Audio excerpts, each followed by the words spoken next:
اعوذ باللہ من الشیطان الرجیم بسم اللہ الرحمن الرحیم۔ میں پناہ مانگتا ہوں اللہ سے شیطان مردود کی۔ اللہ کے نام سے شروع جو بڑا مہربان نہایت رحم کرنے والا ہے۔ میں گواہی دیتا ہوں کہ اللہ کے سوا کوئی عبادت کے لائق نہیں۔ حضرت محمد صلی اللہ علیہ وآلہ وسلم اللہ کے آخری رسول ہیں۔ السلام علیکم اسلامی امیر کے دوستوں، بھائیوں اور میری بہنوں۔ یوں تو قرآن کریم کا ایک ایک حرف اپنے اندر بے شمار فضیلتیں رکھتا ہے، اور قرآن کریم کا ایک ایک نقطہ مقدس اور قابل احترام ہے۔ سورۃ الکوثر کی خصوصیات اپنے اندر بہت ہی زبردست انفرادیت رکھتی ہیں، اور اس کی تلاوت کرنے سے بہترین فائدے حاصل ہوتے ہیں۔ آج ہم آپ کو سورۃ الکوثر کا عمل بتائیں گے۔ سورۃ الکوثر کے عمل سے انشاءاللہ اللہ آپ کی حاجت پوری فرمائیں گے۔ اللہ کا ذکر بڑی عظمت، حمیت اور برکت والا ہے۔ ذکر اللہ سے قرب نصیب ہوتا ہے اور انسان کی روحانی ترقی ہوتی ہے۔ ذکر اللہ سے قلب منور ہو جاتے ہیں۔ ذکر اللہ ہی وہ راستہ ہے اور دروازہ ہے جس کے ذریعے ایک بندہ بارگاہ الہی تک پہنچ سکتا ہے۔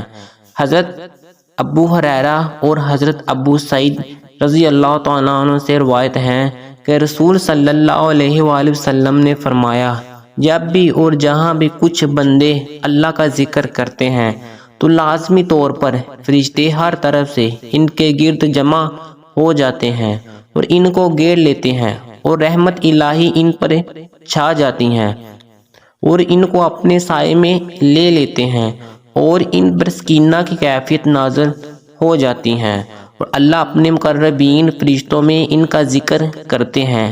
آج جو وظیفہ لے کر آپ کی خدمت میں حاضر ہوئے ہیں، رات کو سوتے وقت سورۃ الکوثر آپ نے اس طرح سے پڑھ لینی ہے۔ یہ جو وظیفہ ہے آپ نے رمضان ختم ہونے سے پہلے یہ وظیفہ کرنا ہے، تو انشاءاللہ آپ کی حاجت پوری ہوگی۔ تو انشاءاللہ صبح بعد میں ہوگی، آپ کی جو بھی بڑی حاجت ہیں وہ پوری ہو جائے گی۔ اس عمل کو پورے یقین کے ساتھ کریں، حاجت ہوگی وہ پوری ہو جائے گی۔ سورۃ الکوثر قرآن پاک کی 30ویں پارے میں موجود ہے۔ یہ آیت 3 آیت پر مشتمل ہے۔ اس کو پڑھنے کے بے شمار فضائل برکات ہیں۔ سورۃ الکوثر پڑھنے سے اللہ تعالیٰ ہر مشکل، ہر تنگی سے نکلنے کا جو راستہ بنا دیتے ہیں۔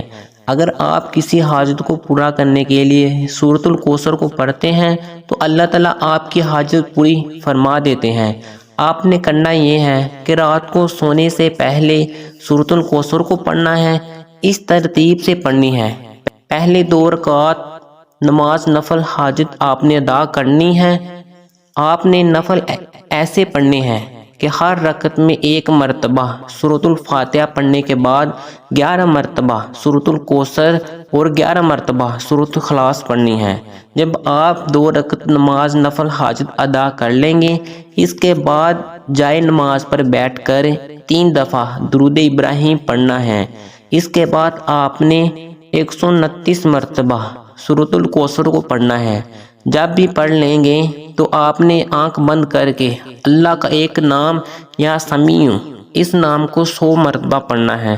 حاجت کا تصور ذہن میں رکھ کر پڑھنا ہے۔